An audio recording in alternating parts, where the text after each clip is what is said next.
Well, howdy, all you swimming aficionados out there. I'm Tim. I'm Sarah. And guess what we're going to work on today? Texas Tommies. Exactly. Yeah. So, Texas Tommy is a really cool swing out variation, and it looks a little something like this. Super fun move. Boom. Yeah. So, followers, we get to do some fun turning in there, and leaders, you get to do some fun spinning. yeah. We're going to talk a lot about shoulder safety because followers, our arm does go behind our back. So we want to make sure if you are doing this move that you're doing it as safely as possible. Yeah, and part of that, actually most of that, relies on the responsibility of the lead. So as a lead, number one thing I want to emphasize, this is not a forced crank the arm behind the back sort of move. I am bringing Sarah's arm right about to a parallel, maybe a little bit behind her back, and then I am gently tossing it. Just requires almost no effort to make that hinge. Yep. So followers, I'm not trying to resist this in any way. I'm not trying to keep my arm out. I want you to put your hand wherever feels comfortable for you, somewhere in like your middle or lower back, because that's probably about where your hand is going to go. Whatever this hinge, wherever that feels comfortable. It's probably not going to be up here. It's probably not going to be down there or anything like that. But just somewhere nice and comfortable so that when your leader does toss your hand, you can find where it's comfortable for you to put it, because that's the most important part.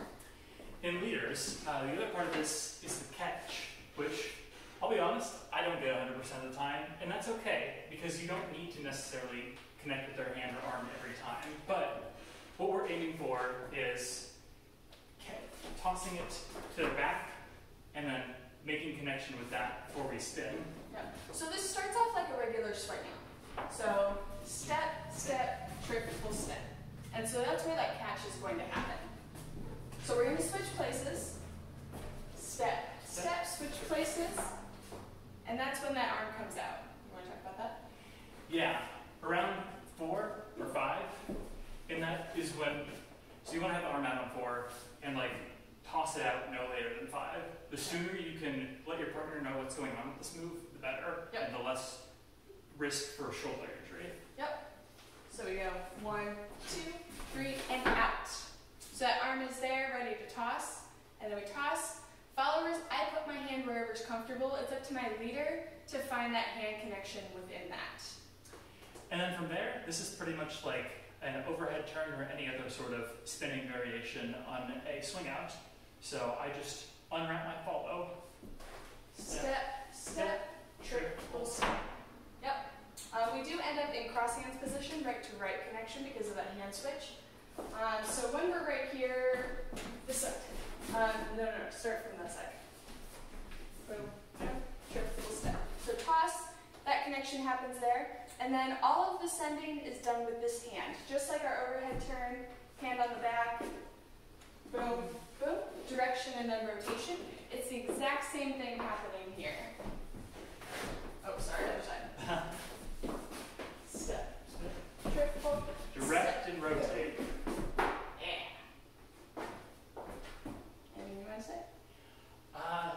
Not really.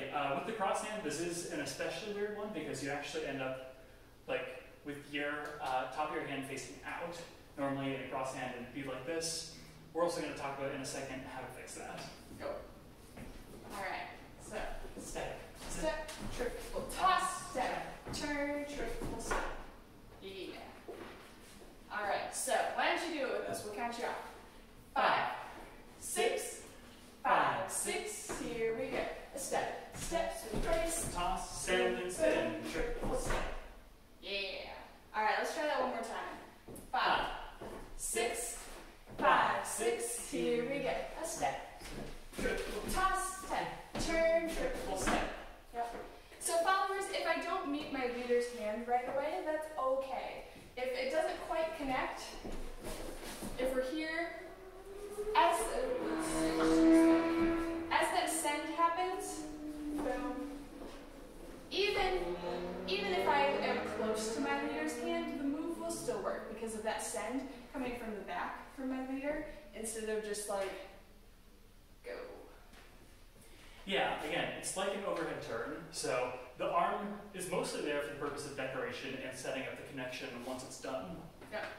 All right, so let's try it again. 5, 6, 5, 6. Here we go. Step and triple toss, step and spin, triple step. All right. You want to talk about switching hands? Yeah. So this is our super duper sneaky ninja hand sneak. So we'll practice walk, step, send. Boom, boom, triple. So on that last triple step, that's when you want to try and go for the hand switch. Because Sarah is traveling that direction. There isn't really a whole lot going on other than her doing the last bit of her unwinding. 5, 6, 7, 8. Magic switch. So let's practice. Let's just shuffle through this really quick. And switch. And that way we end up in our regular hand connection instead of cross hands. So you've got two options. You can either switch back to the regular hands or stay in cross hands and do a cross hand move. Like that. So you can come up with all sorts of things. So let's go ahead and do it with the hand switch this time. 5, 6, 5, 6. Here we go. Step, step, triple, and spin, turn, triple step. Boom. Followers, the most important thing for me, keeping that frame, keeping my cape on, but also keeping my shoulders relaxed. If my shoulders are relaxed, my arm and elbow have a lot more room to turn without hurting. Whereas if I tense everything up, all that move is going to be not quite so fun. A lot of people avoid this move, but there's really no need to as long as we're both relaxed and trying to do it safely with that toss instead of placing your hand on your partner's back. That said, leads, if you feel when you're dancing with a follow that they start to tense up their shoulder in a way that you think might be uncomfortable, I would say abandon the move, just go for the free spin, and don't worry about this hand. Followers, same thing. You can also bail from this move. Boom, boom. If you feel like it's not okay, you can just stop and bail if you feel like it's not going to be safe for you. All right, let's try it one last time. 5, 6, 5, 6. Here we go. Step and then triple toss, spin, turn, triple step. All right. Anything else? No, that's all I can think of. That is our Texas Tommy. Actually, let's show one more thing. Let's put that extra 2-count turn on there that we did. Good idea. Remember we did that little extra 2-count turn to make a move a 10 count? It's really fun from our Texas Tommy. 6, 5, 6. Here we go. Step, Step, triple, step, turn, triple, step, step, step. Yeah, so you can add that extra turn in there to make it a 10-count move. So that's your challenge for this week if you want to do that. And that's all we got for you today. So let us know if you have any ideas for moves that you would like to see in a future video. And also, same as always, make a comment on the video if you have any questions whatsoever, and we will answer those for you. Thanks for joining us.